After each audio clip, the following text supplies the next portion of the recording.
का एक महबूब बंदा रहा करता था। वो एक बार हजरत खज़र अलैहिस्सलाम को देख चुका था और दोबारा देखने की ख्वाहिश रखता था। वो सुबह शाम दुआ करता, या रब मुझे एक बार फिर उनसे मिला दे, मुझे खज़र का दीदार अता कर। बस यही कहता रहता, हत्ता कि खज़र के इश्क में अक्ल से बेगाना हो गया। वो सहराओं पहाड़ों में कई साल तक भटकता रहा मजनू की तरह। कुछ साल बाद उसकी अक्ल लौट आई। वो गांव में अपने घर वापस लौट आया, मगर उसे हजरत खज़र नजर आए। उसने दोबारा यही दुआ शुरू की, ऐ मेरे रब, देख तो सही क्या हाल हो गया है मेरा, फिर से मुझे खज़र का दीदार नसीब कर, ख्वाह एक बार ही सही। तो फिर उसके सामने अचानक जाहिर हुए हजरत खज़र अलैहिस्सलाम। वो शख्स तो हैरान ही रह गया।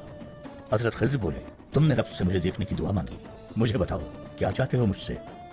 वो देहाती बेहद हैरत ज़दा था। वो बोला, या हजरत खज़र अलैहिस्सलाम, जब इतना आसान था आपका आना तो मुझे क्यों बरसों तड़पाया?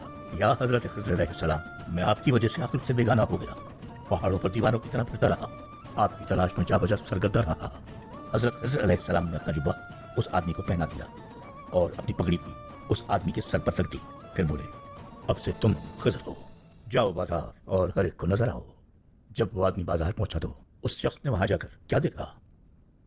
ऐ मेरे रब, किसी की दुम निकली हुई है, किसी के सींग हैं, कोई जमीन पर घिसटता जा रहा है। बाजार के चौराहे में दसियों किस्म की मखलूक़ात हैं, सुअर, चूहे, कीड़े मकोड़े, शेर, बंदर। दुनिया में जिस मानी और सूरत के हम हामिल होते हैं, हमारी सीरत भी वैसी ही होती है। तो फिर हम क्या कहते हैं? इंसानियत सूरत का नाम नहीं, इंसानियत बातिन का नाम है। अगर सूरत ही काफी होती तो सीरत की जरूरत ही न थी। फिर हुआ यूं कि इस शख्स के खज़र बनते ही इस आदमी की आंखों पर बड़े पर्दे हट गए और हर किसी की सीरत, मानी, ख्यालात, हकीकी चेहरे दिखाई देने लगे। जालिमों को लकड़ भग्गे की सूरत में और गीबत करने वालों और दिल तोड़ने वालों को कुत्ते की शक्ल में देखा, बातिल और तवहम परस्ती को मानने वालों को सूअर की शक्ल में। ये सब कुछ देखकर वो गरीब दीवाना हैरत में पड़ गया। ये सब देखते ही वो दीवाना हैरत में पड़ गया। ये क्या हाल है मेरे अल्लाह? वो आगे बढ़ता रहा। फिर अचानक उन अजीब गरीब मखलूक़ात के दरमियान एक नूरानी चेहरे वाले बुजुर्ग नजर आए। दाढ़ी सफेद से सफेद तर और नूरानी आंखों और पाकीज़ा चेहरे वाले बुजुर्ग। ये देखकर कुछ राहत मिली हजरत खज़र अलैहिस्सलाम की जगह लेने वाले गरीब को। वो फौरन नूरानी चेहरे वाले बुजुर्ग के पास जा पहुंचा। बुजुर्ग बात, मैं खज़र हूँ, मुझसे किसी काम की ख्वाहिश है आपको? अगर है तो बताइए, मैं अभी कर देता हूँ वो काम। हाँ, जब कोई और मदद करने वाला न रहे तो खुद चले आते हैं खज़र। वो शख्स बोला।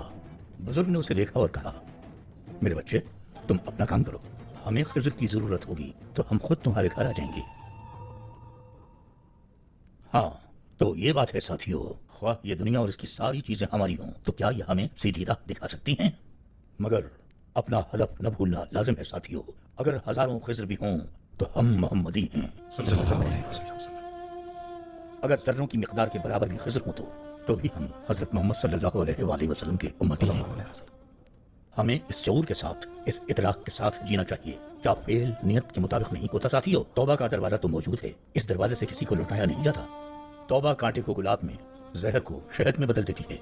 लेकिन पहले तुम्हें अपने अंदर मौजूद मखलूक से वाकिफ होना होगा। वाकिफ हो ताकि देख सको, देखो ताकि इससे लड़ सको। लकड़बग्घे, खंजीर, कनखजूरे तुम्हारे घर पर हमला कर चुके हैं, तो फिर क्या ज़ेब देता है इंसान को? मुंह फेर कर भाग जाना चाहिए, या इन तमाम आफात से जंग करके अपने घर को इसके मालिक के काबिल बनाना चाहिए?